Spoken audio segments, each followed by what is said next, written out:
అందరికీ నమస్కారం అండి. అందరికీ విజయదశమి శుభాకాంక్షలు.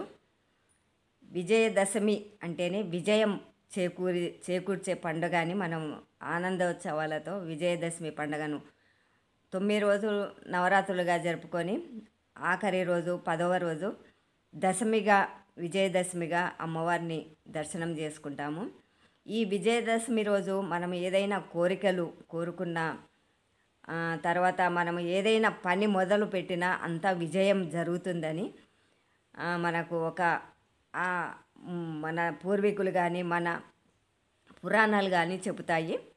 ఈ విజయదశమి రోజు ఏ పని మొదలుపెట్టినా ఏదైనా శుభకార్యాలు కానీ ఏదైనా శంకుస్థాపనలు కానీ ఏదైనా కొనాలన్నా ఏదైనా మంచి ఇల్లు కొనాలన్నా ఇంటి గృహప్రవేశం చేయాలన్నా మంచి ప్లాట్ తీసుకోవాలన్నా దశమి అనేది చాలా అద్భుతమైన రోజండి. ఈ విజయదశమి అనేది ఇంకా అద్భుతమైన రోజు. ఈరోజు చేపట్టిన ప్రతి కార్యము విజయవంతము అవుతుందని ఒక నమ్మకము విజయం చేకూరాలని కూడా ఆ అమ్మవారిని మనల్ని దీవిస్తుందని కూడా మన పెద్దలు చెప్తారు. విజయదశమికి ఉన్నంత పవరు అమ్మవారు 9 రోజులు 9 రూపాలలో అమ్మవారు మనకు దర్శనమిచ్చి ఆఖరి రోజు విజయదశమి జరుపుకోండి అని అమ్మవారు మనకు దీవించినట్లుగా మన పనులు విజయవంతం కావాలని అమ్మవారు దీవిస్తుంది.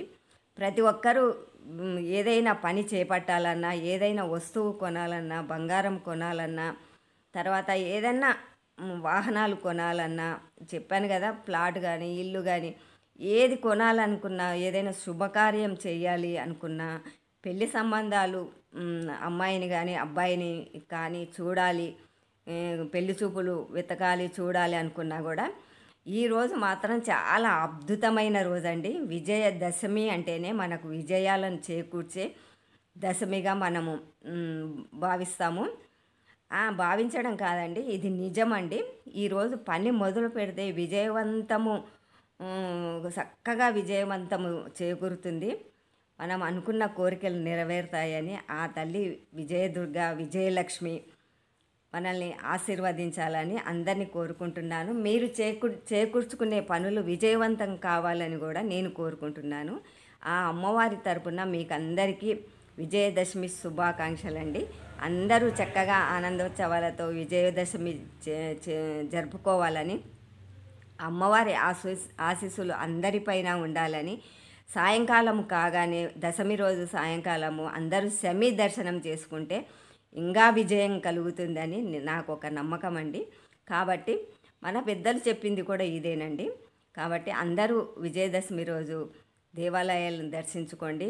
చక్కగా ఆ విజయదశమి దుర్గా మహాసరస్వతి రూపంలో రాజరాజేశ్వరిగా అమ్మవారు మనకు దర్శనమిస్తుంది. కాబట్టి అందరూ ఆనందోత్సవాలతో ఇంట్లో పండుగ జరుపుకొని దేవాలయానికి వెళ్ళి శమి దర్శనం చేసుకొని ఆ జమ్మి ఆకు తీసుకొచ్చి మన ఇంటిలో ఉన్న పెద్దవారికి చేతిలో పెట్టి కాళ్ళకు నమస్కరించుకోండి. చాలా మంచి విజయం కలుగుతుంది. వాళ్ళు ఆశీర్వదించిన ఆచరణలు మనకు విజయవంతం కలుగుతాయి కూడా. అందరూ ఈ చక్కని అవకాశాన్ని ఉపయోగించుకోండి. ఇప్పుడు ఏదో చదువుకున్నాము ఉద్యోగాలు చేస్తున్నాము ఇవన్నీ పాతకాలం మాటలని ఎప్పుడు కొట్టి పారివేయకండి. ఎందుకంటే మనకు పెద్దవాళ్ళు పూర్వీకులు మన పురాణాలు చెప్పిన ప్రకారము విజయదశమి అంత అద్భుతంగా మనకు విజయాలను చేకూరుస్తుంది. కాబట్టి పెద్దలకు నమస్కరిస్తే మనకు ఏమి తప్పు లేదండి. పెద్దల ఆశీస్సులు మనకు జీవితాంతము చిరకాలము ఆఖరి వరకు కూడా వాళ్ళ ఆశీస్సులతోనే మనం విజయం సాధిస్తామని నేను కోరుకుంటున్నాను. అందరికీ విజయదశమి శుభాకాంక్షలండి.